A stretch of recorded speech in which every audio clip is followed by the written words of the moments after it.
Good evening વિદ્યાર્થી મિત્રો, તમારું સ્વાગત છે એકલવ્ય કોમર્સમાં. ધોરણ 11 આંકડાશાસ્ત્ર પ્રકરણ નંબર 6 ક્રમચય સંચય. આપણે ક્રમચય સંચયની શરૂઆત કરી હતી અને શરૂઆતમાં આપણે થોડી ઘણી થિયરીની ચર્ચા કરી હતી. ફરી એક વખત આપણે રિપીટ કરી અને થોડા આગળ વધીશું. સૌથી પહેલાં આપણે જોયું હતું કે ક્રમચય સંચયમાં બે મૂળભૂત સિદ્ધાંત હતા.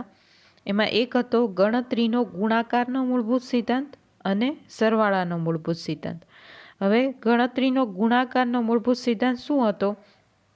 તો કે તમે કોઈ પણ બે ક્રિયા એકસાથે કરો છો, જેમાં આપણે એક્ઝામ્પલ લીધું હતું એક પાણીપુરી અને પીઝાનું, અને અહીંયા તમને એક્ઝામ્પલ આપેલું છે પીઝા અને બર્ગરનું. તો તમે અહીંયા ગુણાકારનો નિયમ જો ફોલો કરો છો તો તમે શું ઓર્ડર કરો? તો કે જો તે વ્યક્તિ એક પીઝા અને એક બર્ગર ઓર્ડર કરે તો તેની પાસે કુલ વિકલ્પ કેટલા હોય? તો આપણી પાસે 4 પ્રકારના પીઝા છે અને 3 પ્રકારના બર્ગર છે, મતલબ ટોટલ 7 છે આપણી પાસે ઓપ્શન. હવે અહીંયા જ્યારે ગુણાકારનો નિયમ એપ્લાય થાય છે તો ગુણાકાર એટલે વચ્ચે અને આવે એટલે તમારે સમજવાનું ત્યાં ગુણાકાર આવે, અને વચ્ચે અથવા શબ્દનો પ્રયોગ કરવામાં આવે તો તમારે સમજવાનું કે ત્યાં સરવાળો આવે. તો અહીંયા આપણી પાસે ટોટલ 7 ઓપ્શન છે. તો તમે કોઈ બી કોમ્બિનેશન મંગાવી શકો, કારણ કે પીઝાની 4 ફ્લેવર છે અને બર્ગરની 3 ફ્લેવર છે. તો 3માંથી કોઈ પણ એક ફ્લેવર બર્ગરમાં, પીઝામાં 4 ફ્લેવરમાંથી કોઈ પણ એક ફ્લેવર, એ રીતે તમે કોમ્બિનેશન કરી શકો. તો આપણે પીઝા જે છે એને આપણે નામ આપી દઈએ, 4 ફ્લેવર છે તો P2, P1, P2, P3 અને P4. અને બર્ગરની 3 ફ્લેવર છે તો એને બી આપણે નામ આપી દઈએ B1, B2 અને B3. તો આપણે ફર્સ્ટ નંબરના જે પીઝા છે એની સાથે ફર્સ્ટ નંબરનું બર્ગર પણ મંગાવી શકીએ, અથવા P1 સાથે B2 બી મંગાવી શકીએ અને P1 સાથે B3 બી મંગાવી શકીએ. મતલબ પહેલાં 3 ઓપ્શન P1 સાથે, પછી એવી રીતના P2 B1 મંગાવી શકીએ, P2 B2 મંગાવી શકીએ અને P2 B3 મંગાવી શકીએ, બીજા 3 ઓપ્શન P2 સાથે. પછી P3 સાથે P1, P3 સાથે B1, P3 B2 અને P3 B3 પણ મંગાવી શકીએ, અને P4 સાથે ટોટલ ઓપ્શન. મતલબ તમારી પાસે કુલ 12 વિકલ્પો હશે. અને જો તમારે પહેલેથી ડિસાઇડ કરવું હોય કે તમારી પાસે કેટલા વિકલ્પ હશે તો m×n કરવાના. m×n એટલે કે તમારી પાસે કુલ 4 પ્રકારના પીઝા છે, કુલ 3 પ્રકારના બર્ગર છે, એટલે 4 × 3 કરો એટલે 12 પ્રકારે તમે એની પસંદગી છે એ કરી શકો છો. 12 રીતે તમે ઓર્ડર છે કરી શકો છો. એમાંથી તમે જે પ્રેફરન્સ આપો એ, મતલબ તમારે એક પીઝા ને એક બર્ગર છે મંગાવવું છે તો તમે આ 12માંથી કોઈ પણ એક ઓપ્શન છે સિલેક્ટ કરી શકો. આપણે તો બધા ઓપ્શન આપવા જરૂરી છે, કારણ કે આપણને અહીંયા કીધેલું નથી કે કયા પીઝા અને કયા બર્ગર તે મંગાવે છે. એટલે આપણે કુલ ઓપ્શનનું જે કેલ્ક્યુલેશન કરીએ છીએ એમાં આપણે જ્યારે ગુણાકારના નિયમનો ઉપયોગ કરીએ છીએ ત્યારે આપણે વચ્ચે ઇન્ટુ કરવાનું હોય છે, જે કુલ પરિણામો હોય છે એમાં. અને બીજો જે આપણો નિયમ હતો એ હતો સરવાળાનો. તો જે સરવાળાનો એમાં આપણે સરવાળો કરવાનો હોય છે, સરવાળાનો મૂળભૂત સિદ્ધાંત, કે એમાં પણ આપણી પાસે 4 પીઝા અને 3 બર્ગર હોય તો કુલ 7 ઓપ્શન બચે. કારણ કે સરવાળો એટલે બંનેની વચ્ચે સરવાળાની સાઇન આવે એટલે કુલ જેટલા ઓપ્શન આવે એટલા જ રહે, અને પહેલાંમાં ગુણાકાર હતો એટલે એમાં ઇન્ટુ કરવાના હોય. તો 7 ઓપ્શન કઈ રીતે? તો કે P1 થી P4 અને B1 થી B3, 4 પ્રકારના પીઝા અને 3 પ્રકારના બર્ગર. બરાબર? કારણ કે આપણે અહીંયા સરવાળાનો ઉપયોગ કરીએ છીએ, સરવાળાના મૂળભૂત સિદ્ધાંતનો. તો આપણે સરવાળાના સિદ્ધાંતનો ઉપયોગ કરીએ એટલે તે કમ્પલસરી અથવા શબ્દ આવવો જ જોઈએ. મતલબ તમે બંને મગાવી શકો નહીં, કોઈ પણ એક જ વસ્તુ તમારે સિલેક્ટ છે કરવી પડે. અને જે ગુણાકારનો નિયમ છે એમાં વચ્ચે અને આવે એટલે બે વસ્તુનું કોમ્બિનેશન, એટલે ત્યાં ગુણાકાર થાય. બરાબર? આપણે નિયમની ચર્ચા કરી હતી. ત્યારબાદ ક્રમચય શું કહેવાય એની ચર્ચા કરી હતી. ક્રમચય એટલે ગોઠવણી. તમે કોઈ પણ સંખ્યાને કેટલી રીતે ગોઠવી શકો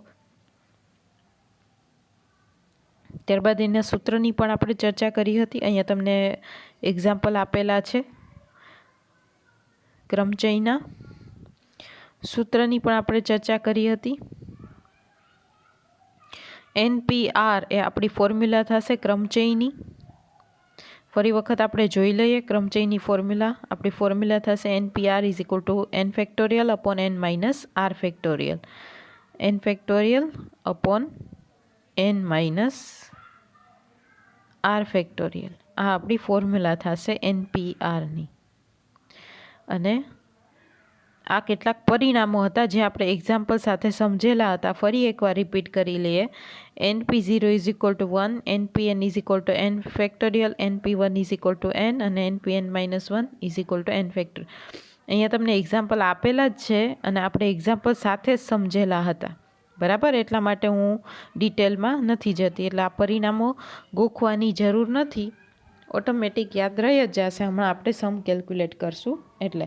અથવા તો જો તમને યાદ ન રહે તો તમે સમ કેલ્ક્યુલેટ કરીને પણ આ પરિણામો છે એ યાદ રાખી શકો. ઓકે, તો હવે આપણે ઉદાહરણ 1થી શરૂઆત કરીએ ધીમે ધીમે, કે ક્રમચય કઈ રીતે થાય છે, ગોઠવણી કઈ રીતે થાય છે. તમને ઉદાહરણ 1માં કીધું છે કે નીચેનાની કિંમતો શોધો. એમાં સૌથી પહેલાં છે 8P3. હવે જો વચ્ચે P આવ્યું એટલે ખબર પડી ગઈ કે ત્યાં શું હશે, ગોઠવણી હશે. ગોઠવણી હોય એટલે આપણે કઈ ફોર્મ્યુલાનો ઉપયોગ કરવાનો, NPR. NPRની કઈ ફોર્મ્યુલા છે, n ફેક્ટોરિયલ છેદમાં n માઇનસ r ફેક્ટોરિયલ. હવે જો NPRની ફોર્મ્યુલા પ્રમાણે અહીંયા 8P3 છે તો આમાં n બરાબર શું થશે, 8 અને r બરાબર શું થશે, 3. બરાબર. હવે આપણે ફોર્મ્યુલા પ્રમાણે જ બધી કિંમતો મૂકવાની છે, બીજું કશું કરવાનું નથી. તો n ફેક્ટોરિયલ એટલે 8 ફેક્ટોરિયલ છેદમાં n માઇનસ r એટલે 8 માઇનસ 3 ફેક્ટોરિયલ. 8 માઇનસ 3 ફેક્ટોરિયલ એનો જવાબ શું આવે, 5 ફેક્ટોરિયલ આવે. એટલે 8 ફેક્ટોરિયલના છેદમાં 5 ફેક્ટોરિયલ. હવે આની એક શોર્ટકટ રીત કહી દઉં. હવે 8 ફેક્ટોરિયલ એટલે થાય 8થી લઈને 1 સુધીનો ગુણાકાર. એટલે 8 ગુણ્યા 7 ગુણ્યા 6 ગુણ્યા 5 ગુણ્યા 4 ગુણ્યા 3 ગુણ્યા 2 ગુણ્યા 1. આટલું લાંબુ તમારે લખવું પડે. અને નીચે 5 ફેક્ટોરિયલ એટલે 5 ગુણ્યા 4 ગુણ્યા 3 ગુણ્યા 2 ગુણ્યા 1. હવે જો આટલું લાંબુ ન લખવું હોય તો એક સિમ્પલ ટ્રીક કહું કે અહીંયા અંશમાં 8 ફેક્ટોરિયલ છે અને છેદમાં 5 ફેક્ટોરિયલ છે. તો છેદમાં જેટલા ફેક્ટોરિયલ છે ને ત્યાં સુધી જ એને લઈ જવાના, મોટું લખવું ન હોય તો. બાકી તો તમે 1 સુધી લખો તો પણ ચાલે. તો 8 ગુણ્યા 7 ગુણ્યા 6 ગુણ્યા અહીંયા 5 ફેક્ટોરિયલ જ હું લખું છું, આગળના નથી લખતી. અને છેદમાં પણ 5 ફેક્ટોરિયલ. મેં શોર્ટકટ એટલા માટે કીધું કે આ આગળ ન લખવું હોય તો ચાલે, કારણ કે છેલ્લે તો 5 ફેક્ટોરિયલ શું થઈ જવાના, કેન્સલ. અને આપણી પાસે વધશે ખાલી 8 ગુણ્યા 7 ગુણ્યા 6 એટલે 336 થાય આપણો આન્સર. એટલે છેદમાં જે ફેક્ટોરિયલ હોય ત્યાં સુધી લઈ જવાના, પછી એ તો ઉડી જ જવાના છે 5 ફેક્ટોરિયલ. અને તમારે આખું લખવું હોય તોય વાંધો નહીં, તોય 1 થી 5ની સંખ્યા તો અંશ અને છેદમાં હોય એટલે કેન્સલ જ થઈ જશે, અંશ અને છેદમાં હોય એટલા માટે. બરાબર. તો આ રીતે આપણે કેલ્ક્યુલેટ કરવાના છે. પછી બીજો ક્વેશ્ચન છે 60P2. 60P2 જોઈએ. ચલો, 60P2 એટલે ત્યાં n બરાબર શું થશે, 60. બરાબર. તો 60P2 મતલબ કે અહીંયા n ફેક્ટોરિયલ છેદમાં n માઇનસ r ફેક્ટોરિયલ. આ આપણી મેઇન ફોર્મ્યુલા છે. હવે n ફેક્ટોરિયલ એટલે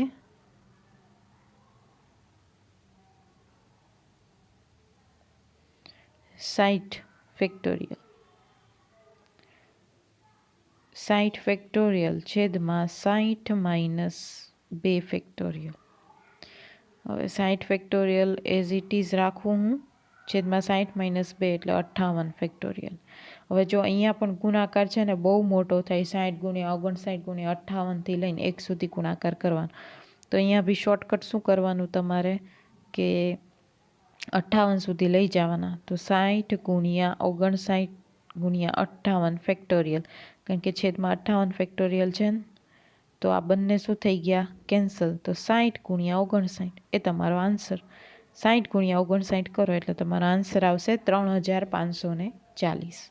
બરાબર, આ રીતે આપણે શોર્ટકટ મેથડ જ વાપરવાની, એના કંઈ માર્ક્સ કટ થવાના નથી, કારણ કે બુકમાં જ આપેલી છે એટલા માટે. ઓકે, નેક્સ્ટ થર્ડ ક્વેશ્ચન છે 7P6. હવે જો અહીંયા તમને પરિણામ આપણે હમણાં અહીંયા જોયા ને, એ પરિણામ એક અહીંયા લાગુ પડે છે, પણ લાગુ પાડતા આવડે તો પાડવાના, નહીંતર કાંઈ વાંધો નહીં, 12મામાં આવડી જશે, અત્યારે નહીં આવડે તો, કારણ કે 11મામાં આપણે ઘણી બધી પ્રેક્ટિસ કરવાની છે. તો 7P6 એટલે n ફેક્ટોરિયલ છેદમાં n માઇનસ r ફેક્ટોરિયલ. તો n ફેક્ટોરિયલ એટલે 7 ફેક્ટોરિયલ છેદમાં 7 માઇનસ 6 ફેક્ટોરિયલ, એટલે તમારો જવાબ આવશે 7 ફેક્ટોરિયલ છેદમાં 7 માઇનસ 6 એટલે 1 ફેક્ટોરિયલ, મતલબ 1 જ થઈ ગયું ને. એટલે તમારે ક્યાં સુધી લઈ જવા પડશે? 1 ફેક્ટોરિયલ સુધી, મતલબ 1 સુધી જ લઈ જવા પડે, કારણ કે 1 ફેક્ટોરિયલના આન્સર તો શું આવે? 1 જ આવે. તો 7 ગુણ્યા 6 ગુણ્યા 5 ગુણ્યા 4 ગુણ્યા 3 ગુણ્યા 2 ગુણ્યા 1 છેદમાં 1 ફેક્ટોરિયલ એટલે 1 1 1. તો આમાં કેન્સલ જ થાય, અને લખો કે ન લખો એનાથી કાંઈ ફેર પડવાનો નથી. આ બધાનો ગુણાકાર કરો એ તમારો આન્સર હશે, ને બધાનો ગુણાકાર થશે 7 ગુણ્યા 6 ગુણ્યા 5 ગુણ્યા 4 ગુણ્યા 3 ગુણ્યા 2, એનો ગુણાકાર થશે 5040, એટલે આપણો આન્સર આવશે 5040. અને શોર્ટકટ રીત તમને કહું તો તમને જો યાદ આવે તો 7P6 છે, મતલબ nPn-1 ફેક્ટોરિયલ, એનો આન્સર આવે n ફેક્ટોરિયલ.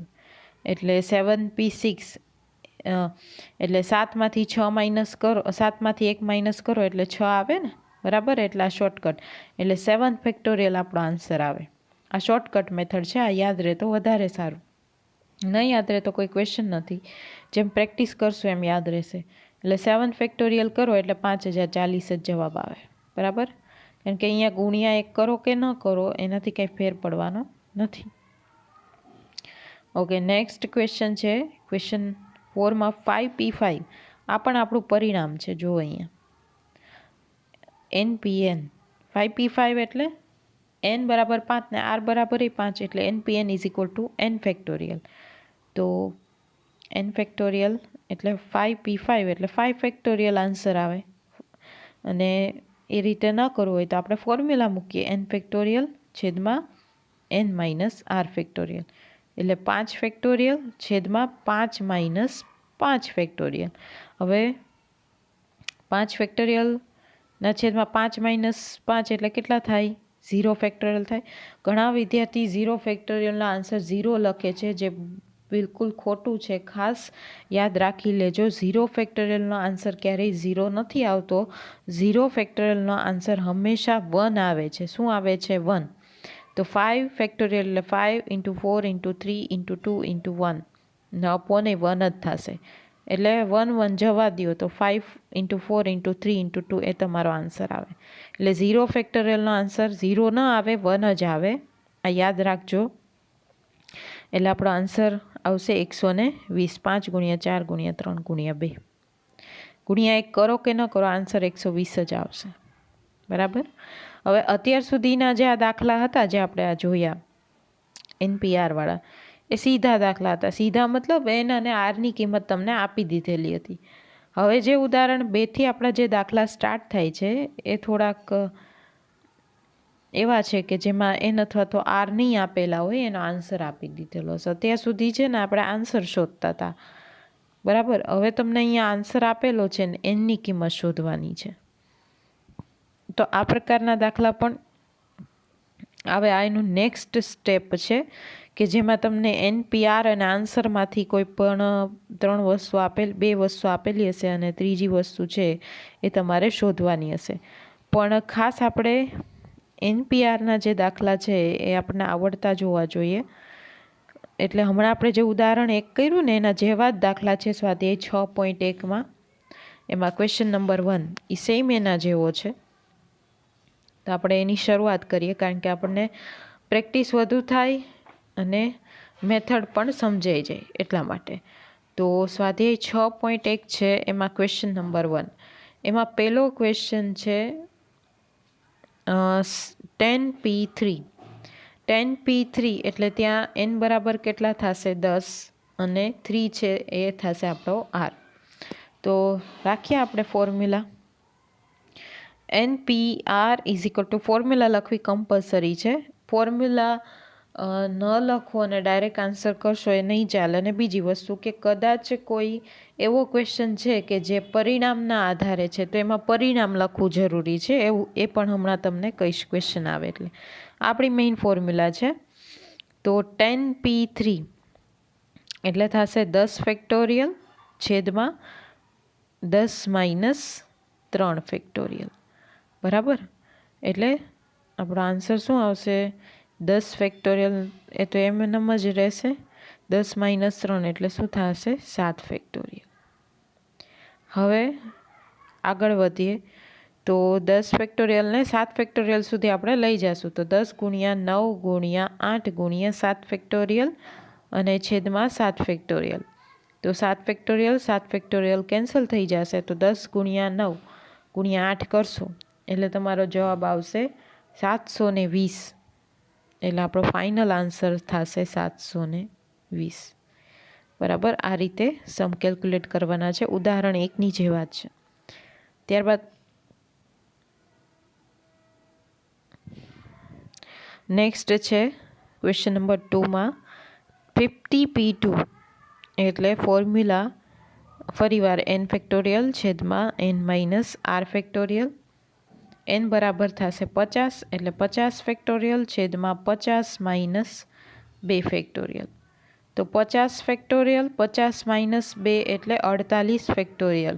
બરાબર, તો 50 ને 48 ફેક્ટોરિયલ સુધી આપણે લઈ જશું કારણ કે બહુ મોટું તો ન લખાય, ટાઈમ કન્ઝ્યુમિંગ છે અને બહુ લાંબુ કેલ્ક્યુલેશન થાય. એટલે 50 × 49 × 48 ફેક્ટોરિયલ છેદમાં 48 ફેક્ટોરિયલ. આ બંને કેન્સલ.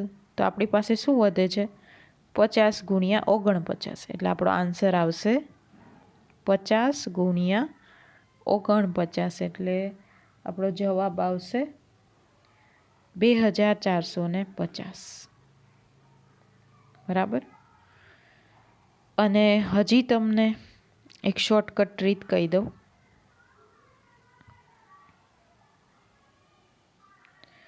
અહીંયા 50p2 છે ને, બધામાં તમને શોર્ટકટ રીત કહી દઈશ, પણ આપણે એક કામ કરીએ છેલ્લે કહેશું. અત્યારે ભલે આ મેથડ શરૂ રહી, ખોટું ડિસ્ટર્બન્સ થશે.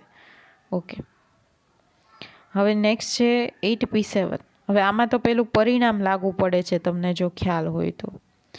8p7 એટલે np n-1 વાળું. બરાબર, તો આમાં પરિણામ લખો તો બી ચાલે તમને ફાવતું હોય તો. તો અહીંયા આપણી પાસે છે 8 ફેક્ટોરિયલ છેદમાં 8 - 7 ફેક્ટોરિયલ. એટલે શું આવે આન્સર આનો 8 ફેક્ટોરિયલના છેદમાં 1 ફેક્ટોરિયલ. મતલબ np n-1 આનો આન્સર શું હતો n ફેક્ટોરિયલ હતો ને. એટલે આપણો આન્સર એ શું થાય 8 ફેક્ટોરિયલ. ફોર્મ્યુલાથી કરો તોય ચાલે ને પરિણામથી કરો તોય ચાલે, તમને જે મેથડ ફાવે જે યાદ રહે કરવાનું. તો 8 ફેક્ટોરિયલના છેદમાં 1 ફેક્ટોરિયલ એટલે 1 ફેક્ટોરિયલના આન્સર તો એક જ આવે. એટલે 8 × 7 × 6 × 5 × 4 × 3 × 2 × 1. આનો આન્સર આવશે આપણો 40,320. બરાબર, પરિણામથી કરો તો આ આન્સર, ફોર્મ્યુલાથી કરો તો આ આન્સર, ને હમણાં એક ત્રીજી મેથડ આપું છું શોર્ટકટ, એનથી કરો તો આ જ આન્સર આવશે. નેક્સ્ટ છે 9p9 એટલે કે npn. npnનો આન્સર શું આવે n ફેક્ટોરિયલ આવે ને. આ પરિણામ છે, પરિણામની મેથડથી કરો તોય વાંધો નહીં અને ફોર્મ્યુલાથી પણ કરાવું કે 9 ફેક્ટોરિયલ છેદમાં 9 - 9 ફેક્ટોરિયલ. એટલે 9 ફેક્ટોરિયલના છેદમાં 0 ફેક્ટોરિયલ. ખાસ ધ્યાન રાખજો 0 ફેક્ટોરિયલ એટલે 0 નહીં થાય, શું થશે 1. 9 ફેક્ટોરિયલ એટલે 9 × 8 × 7 × 6 ગુણ્યા 5 ગુણ્યા 4 ગુણ્યા 3 ગુણ્યા 2 ગુણ્યા 1/1 બધાનો ગુણાકાર કરીને ભાગ્યા 1 કરો તો આન્સર તો સેમ જ રહેવાનો. તો આપણો આન્સર આવશે 3,62,880. બરાબર. હવે શોર્ટકટ મેથડ આપી દઉં. સાવ શોર્ટકટ, ફોર્મ્યુલા વગર પણ કરી શકો એવી મેથડ. પણ એ મેથડ કરો તો ચાલે. આમ તો શોર્ટકટ મેથડ બહુ ઇઝી છે, એમાં ફોર્મ્યુલા મૂકવાની જરૂર નથી. કારણ કે તમે જે 12થમાં તમે જે સમ ગણવાના છો આ NPR NCRના, એમાં તમારે એ જ મેથડ એપ્લાય કરવાની છે, શોર્ટકટ. તો શોર્ટકટ મેથડ શું છે એ તમને કહી દઉં. જો પહેલો ક્વેશ્ચન અહીંયા 10p3 છે ને, તો હવે તમારો R કેટલો છે? 3 છે. તો તમારે 10ને 3 સ્ટેપ સુધી ગુણવાના. એટલે 10 ગુણ્યા 9 ગુણ્યા 8, એટલે આપણો આન્સર કેટલો આવશે? 720. અને ફોર્મ્યુલાથી કર્યો તો એ આન્સર કેટલો આવતો હતો? 720.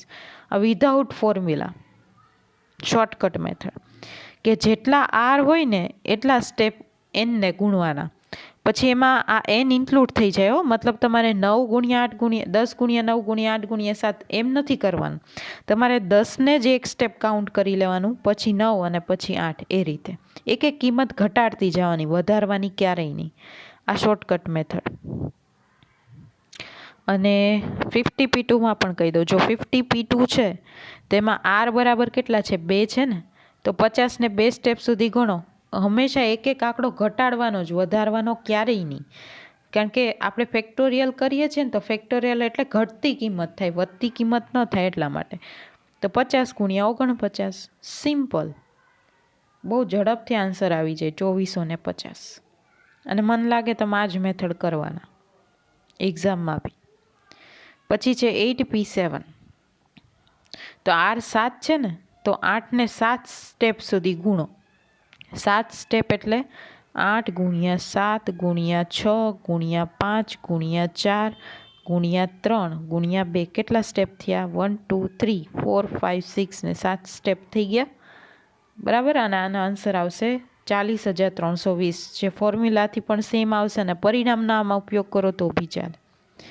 પછી છે 9p9. તો 9 ને 9 સ્ટેપ સુધી ગુણો. એટલે 9થી 1 સુધી બધા આવી ગયા. 9 ગુણ્યા 8 ગુણ્યા 7 ગુણ્યા 6 ગુણ્યા 5 ગુણ્યા 4 ગુણ્યા 3 ગુણ્યા 2 ગુણ્યા 1. બરાબર. તો તમારો આન્સર 3,62,880. મતલબ તમારે જે મેથડ કરવી હોય, જ્યાં પરિણામ એપ્લાય થાય ને પરિણામનો ઉપયોગ કરો તો બી ચાલશે.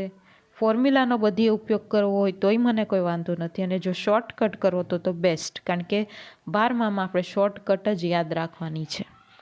પણ હા, સાથે ફોર્મ્યુલા યાદ રહેવી જોઈએ. કારણ કે પછી વિભાગ એમાં, બીમાં, સીમાં એમાં ક્વેશ્ચન પૂછાય તો ફોર્મ્યુલા તો આપણે યાદ રાખવાની જ છે, પરિણામો યાદ રાખવાના છે, MCQમાં પૂછાય જ છે. પણ ગોખવાની જરૂર નથી, ખાલી પ્રેક્ટિસ કરશો એટલે આવડી જશે. બરાબર. તો તમને હું થોડુંક હોમવર્ક બી આમાં સાથે આપી દઉં. તમારે દાખલા કેલ્ક્યુલેટ કરવાના છે હોમવર્કમાં, તો હું તમને લખી દઉં, તમે સાથે લખી લેજો અને એનો આન્સર છે પછી મને મોકલજો. તો પહેલો ક્વેશ્ચન તમને આપું. તમારે ફાઇન્ડ આઉટ કરવાના છે 100p3, પછી 22p21, પછી છે 5p5, પછી છે 70p3. બરાબર. આટલા હું રફ કરું છું, મારે પછીના આપવા છે એટલે તમારે ફરી વખત રેકોર્ડિંગમાં જોઈ લેવાનું. આ 4 ક્વેશ્ચન હજી આપું છું. 90p89, 100p100, 70p5, 32p30. જોઈ લેજો. અને હજુ આપું છું.